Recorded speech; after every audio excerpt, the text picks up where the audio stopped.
contém um passado, uma história, um drama vivido, ou simples memórias de momentos felizes e momentos tristes.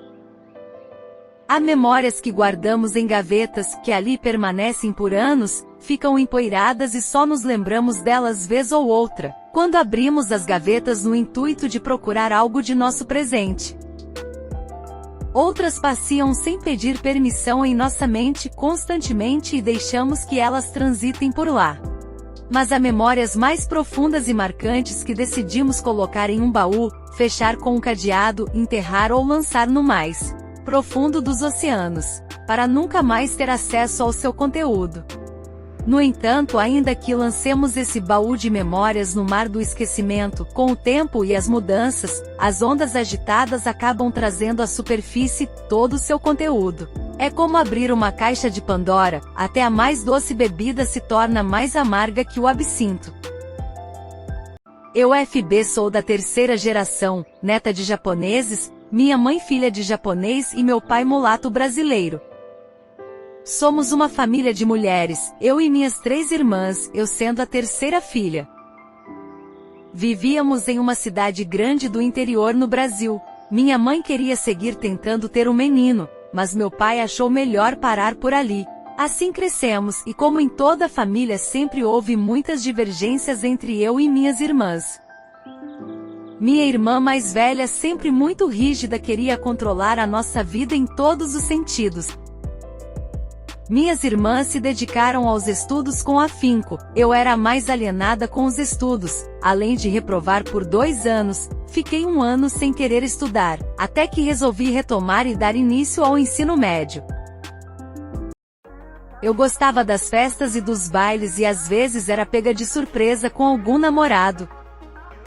Eu trabalhava em meio período em uma lanchonete. Eu era fascinada por estética e tinha vontade de fazer algum curso livre na área, mas meus pais queriam que eu ao menos terminasse o ensino médio e conseguisse um emprego melhor. Minhas irmãs mais velhas logo se formaram na universidade e conseguiram bons empregos. Eu não consegui nem ao menos terminar o ensino médio, pois como disse anteriormente gostava de ir às festas e aos bailes e não me importava muito com os estudos. Esse era o principal motivo das brigas em casa. Já minha irmã mais nova, era reservada, também estudiosa mas sempre na dela, era a única que eu me dava bem. Ela não interferia em minha vida, apenas ria de minha alienação. Em uma dessas ocasiões conheci LC e ficamos amigos, mas com o passar do tempo percebi que o que ele realmente sentia por mim era mais que uma amizade. Até que ele resolveu se declarar, mas eu o ignorava com meu temperamento forte, eu gostava dele apenas como amigo. Mas ele foi persistente e acabei dando uma chance a ele, iniciamos o namoro e quando estava no primeiro ano do ensino médio, fiquei grávida. Ele ficou muito empolgado com a gravidez e já fazia planos para o nosso casamento, mesmo as nossas condições financeiras sendo difíceis. Eu não queria nem a gravidez e nem me casar com ele e tampouco continuar vivendo com minha família. Foi uma época muito confusa, 1000 coisas passavam pela minha cabeça. Pensei em fazer um aborto, mas não tive coragem. Eu não vi outra saída a não ser interromper os estudos, o que não foi difícil, e me casar com ele. Assim, mesmo contra a vontade de todos de minha família e da família dele, nos casamos. Ele estava muito feliz, e eu mais ou menos. A mãe dele e sua irmã foram contra o nosso casamento e não compareceram à cerimônia. A mãe dele, que era da religião cristã, fazia planos para que ele se casasse com sua ex-namorada. Eles se conheciam desde a infância e namoraram um tempo na adolescência, mas quando nos conhecemos e iniciamos o namoro, ele se desapegou da ex-namorada. Por outro lado, minhas irmãs me ignoravam cada vez mais e diziam que eu era a vergonha da família. Bem, eu sempre tive um temperamento forte, confesso. E desde o início de meu casamento com LC as brigas eram constantes entre nós. Na verdade ele era muito bom e paciente comigo, eu que o maltratava e o humilhava muitas vezes. Poucas não foram as vezes em que eu jogava suas roupas no sofá para que ele dormisse por lá. Depois me acalmava e batia o arrependimento, eu precisava mudar, mas não conseguia. Passamos muito aperto financeiro, ele trabalhava em 2 empregos e minha gravidez já estava avançada. Logo nasceu nossa filha LB, com o nascimento dela eu passei a me dedicar mais à casa e a ela e não tinha muito tempo para as implicâncias com meu esposo. Eu gostava dele, claro, mas meu temperamento era muito forte, como disse no início. Nossa situação financeira cada dia mais difícil. Nesse meio tempo, com o nascimento de minha filha, a minha sogra já havia se conformado com nosso casamento e tínhamos uma relação amigável. Quando nossa filha estava com 3 anos, tivemos uma longa conversa em família, eu e meu esposo decidimos providenciar a documentação para ir trabalhar no Japão. Nossa filha ficaria com minha sogra, que se dispôs a nos ajudar. Minha mãe, a contragosto, cedeu a documentação necessária. Mas, como eu sou da 3ª geração e meu esposo sem descendência japonesa, ele teria que esperar que a imigração liberasse seu visto. Já havíamos emprestado dinheiro de familiares, não podíamos ficar esperando muito tempo. Então, eu decidi ir primeiro ao Japão e aguardar meu esposo, assim que seu visto fosse liberado. Aos 23 anos, cheguei ao Japão, deixando uma filha de 3 anos aos cuidados de meu esposo e de minha sogra no Brasil. Minhas expectativas de trabalho e salário no Japão foram decepcionantes, como para a maioria dos decaceguis que vão para o Japão cheios de expectativas e sonhos. Principalmente os baixos salários para mulheres na minha época. Assim que cheguei no aeroporto da famosa metrópole japonesa, fui assessorada pelos recrutadores da agência. Em seguida, uma longa viagem de 2 horas para uma província vizinha. Recebi a chave do apartamento e fui levada juntamente com mais 10 pessoas para esses apartamentos. Ali 6 pessoas dividiam o mesmo espaço. Havia apartamentos só para mulheres e outros somente para homens. Os apartamentos eram velhos, dormíamos em beliches, havia 3 beliches no quarto. Espaços como cozinha e banho eram compartilhados. E o valor do aluguel e despesas um absurdo, 30.000 ienes por pessoa multiplicado por 6 pessoas. Veja que situação! Passados 3 dias, fomos levadas ao escritório da empreiteira para fazer os trâmites do contrato. Eu questionava o tempo todo quando iria começar logo o trabalho na indústria de autopeças, pois foi esse o contrato que fiz no Brasil. No entanto, alegaram queda de produção e iriam nos colocar em uma fábrica de produção alimentícia, com salário mais baixo. Ali, outro contrato foi assinado, pois o contrato do Brasil não valia nada no Japão. Eu, com meu temperamento forte, rebatia e os tradutores me pediam calma. Logo percebi que estava em um terreno obscuro, estava sozinha, com pouco dinheiro para passar o mês e totalmente na dependência deles. Eu precisava ter paciência e muito cuidado. Não me restou outra saída, aceitei as condições, entregamos nossos passaportes para a agência. Sim, era uma época em que recrutadores de empreiteiras no Japão ficavam com nossos passaportes até que as prestações de passagens aéreas financiadas fossem quitadas. Cada dia eu ficava mais apavorada com as condições de moradia e de trabalho, além das divergências entre nós colegas de quarto.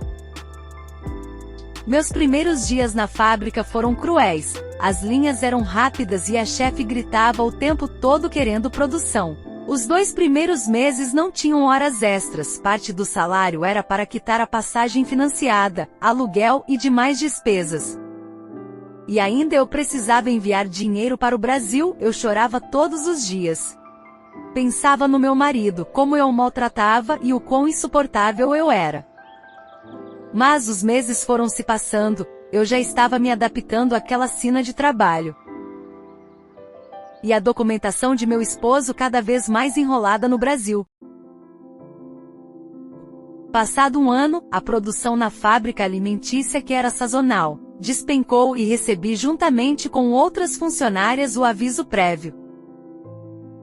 Nesse meio tempo, eu estava frequentando uma igreja católica brasileira aos domingos em determinada cidade.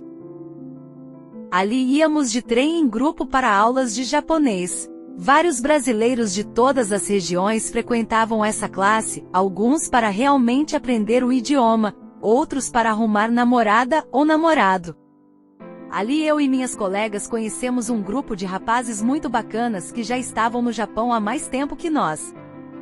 Um deles, MJ, era líder de linha na fábrica onde trabalhavam e soube de nossa situação de trabalho, logo se prontificou a nos ajudar a conseguir um trabalho por lá. Após as aulas no domingo, íamos em grupo lanchar e quando menos pensei, eu e mais 3 amigas nos mudamos para outra cidade próxima e conseguimos trabalho nessa fábrica automotiva, por intermédio desses novos amigos. Bem, as coisas começaram a melhorar para mim, o trabalho era muito bom, eu trabalhava sentada, verificando peças e as horas extras eram obrigatórias. Apenas a moradia ainda era precária, fomos para um alojamento velho, era o que tinha para solteiros e pessoas sem família naquela época, porém era barato. Cada dia eu e MJ estávamos mais próximos, ele sempre vinha me visitar para saber como estava o trabalho e me trazia muitas coisas do supermercado, além de mobília usada para guardar minhas coisas. Bem, ele mesmo sabendo que eu era casada no Brasil e aguardava meu esposo, não hesitou em se aproximar mais intimamente. Eu já estava sozinha, deprimida e confesso muito carente também, devido às dificuldades de adaptação no país. Acabei não resistindo às suas investidas e acabamos iniciando um relacionamento camuflado, mas sempre deixando claro que estava aguardando meu esposo. Ele tinha 27 anos, era solteiro e muito atraente. Cada dia estávamos mais envolvidos, passávamos muito tempo conversando também sobre as coisas da vida. Apesar do novo amor, eu ainda seguia com o meu temperamento forte, mas com ele era menos. Existia muita química entre nós dois, éramos muito semelhantes na forma de ver a vida. Os meses foram se passando, ele disse que queria ficar comigo, mas não daquela forma, me pedia para repensar no meu casamento. Se realmente era o que eu queria para minha vida, se realmente eu desejava que meu esposo fosse ao Japão. Ou era apenas pela segurança financeira e emocional. Eu fiquei a pensar por muitos dias sobre toda a minha vida, sobre como tudo começou entre eu e meu marido, nossas brigas e minha insatisfação. Mas pensava muito em minha filha e que também nós podíamos ser uma família feliz. Meu esposo era muito bom e me amava, eu que precisava mudar, mas nenhuma vez me perguntei se o amava de fato. Outra parte de meus pensamentos eram em MJ, que tinha trazido o brilho que faltava em mim, nossas afinidades e a paixão ardente entre nós. Em meio a essa confusão de pensamentos fui surpreendida pelo telefonema de meu esposo, este muito feliz, dizendo que finalmente a documentação e o seu visto já havia sido liberado e na próxima semana embarcaria ao Japão. Eu fiquei feliz, pois era tudo o que esperávamos por quase 2 anos sofridos de apertos financeiros. Eu também estava exausta de viver abaixo de minhas irmãs, financeiramente falando. Eu ainda alimentava a raiva e o desejo de me sobressair financeiramente e mostrar às minhas irmãs e à minha família que eu não era tão alienada como diziam. Mas no fundo, eu sabia que era e que elas tinham razão, eu só não queria admitir. Por outro lado, fiquei triste e confusa em relação a MJ. Confesso que aquela noite não consegui dormir. No dia seguinte, chamei MJ para uma conversa séria. Disse que meu esposo chegaria na semana seguinte e seria melhor pôr um fim em nossa relação. Ele me abraçou e me deu um longo beijo. Era incrível como ele conseguia me domar. Nada mais foi falado ali, apenas a paixão falou por aqueles dias. Quando as palavras vinham logo eram silenciadas. Bem, havia muitas vagas de trabalho ali em outros setores, não teria problema meu esposo trabalhar na mesma fábrica, assim eu pensava. O final de semana chegou e minha decisão já estava tomada. Eu e MJ decidimos terminar nossa relação, mesmo que fosse por um tempo, até que eu pudesse decidir a longo prazo se daria continuidade ao meu casamento ou apenas daria visto ao meu esposo. Ele me confundia, era incrível, mas no fundo eu queria continuar casada pela segurança. Mas por outro lado também não queria terminar meu relacionamento com a MJ. O que eu estava fazendo? Aquilo não era correto. Mas era inevitável que esses pensamentos povoassem minha mente confusa. Bem, meu esposo finalmente chegou, e estava radiante de tanta felicidade. Sim, ele realmente me amava. Eu fiquei feliz também, me senti segura, pensei em nossa filha, no Brasil, tantas lembranças ele me trouxe. Quanto a MJ, ele ficou muito triste, se afastou e seguiu a sua vida e seu trabalho. Vez ou outra, nos víamos nos intervalos e meu coração disparava e uma profunda tristeza e saudade me sobrevinha. Meu esposo sempre foi articulado e fazia amizades muito fácil, logo se enturmou na fábrica. No Brasil, enquanto esperava os procedimentos do visto serem concluídos, estudava o idioma japonês, ele chegou ao Japão, com um certo conhecimento do idioma. Isso era muito positivo, mas por outro lado, passei a ficar preocupada. Embora eu e MJ tivéssemos terminado nossa relação e sabia que ele jamais contaria ao meu esposo o que houve entre nós, eu passei a ter crises de ansiedade e síndrome do pânico. Passei a desconfiar de minhas amigas e olhava tudo e todos com desconfiança, sempre achando que alguém, algum dia poderia contar tudo a ele. Afinal, todos sabiam, mas faziam vistas grossas para o assunto. Eu também era articulada e tinha muitas amizades. Na verdade, eu forçava amizades, algumas vezes com veteranos, era puxa-saco mesmo, pois temia estar só e queria me sentir segura no trabalho. E também garantir que meu esposo nunca ficasse sabendo. Mas todo esse meu controle estava acabando comigo. Cada dia meu esposo estava mais enturmado com o pessoal da fábrica. E alguns finais de semana ia jogar futebol com os amigos. E o que eu mais tentava evitar aconteceu, em um desses jogos, meu esposo acabou conhecendo MJ, este que também o evitava a todo custo, foi abordado por meu esposo, que logo foi se apresentando e convidando MJ para um churrasco que iriam fazer logo mais. MJ agradeceu e se retirou logo dali. Mas, nossos destinos pareciam estar cruzados, ora se encontravam no refeitório da fábrica, ora na rua ou no supermercado. A produção no setor de meu esposo diminuiu, e ele foi transferido para o setor de MJ, e inevitavelmente passaram a trabalhar juntos. O clima foi de tensão na fábrica entre todos, afinal, todos sabiam como disse a princípio, mas ninguém ousava tocar no assunto. Mas era uma situação desagradável, só meu esposo não sabia de nada. Eu me sentia cada vez mais angustiada. Nós já estávamos bem financeiramente, já tínhamos uma boa reserva de dinheiro mesmo em pouco tempo. Nós não podíamos deixar aquele trabalho. Era um risco que eu teria que correr. O único jeito de ficar tranquila era conseguir um jeito de tirar de nosso caminho a preocupação que era MJ. Comecei a encher a cabeça de meu esposo contra a MJ e também contra algumas pessoas da sua família que também trabalhavam ali, dizendo que ganhavam dinheiro em cima da produção alheia e faziam trabalhos duvidosos por fora. Pelo menos meu esposo se afastaria. Aos poucos meu esposo foi acreditando. Ele e MJ passaram a se estranhar no trabalho, disputar trabalho e atenção do chefe. Na verdade, meu esposo era quem disputava, pois MJ já tinha moral ali. Até que acabaram brigando, MJ foi até o meu setor dizendo que tínhamos que conversar.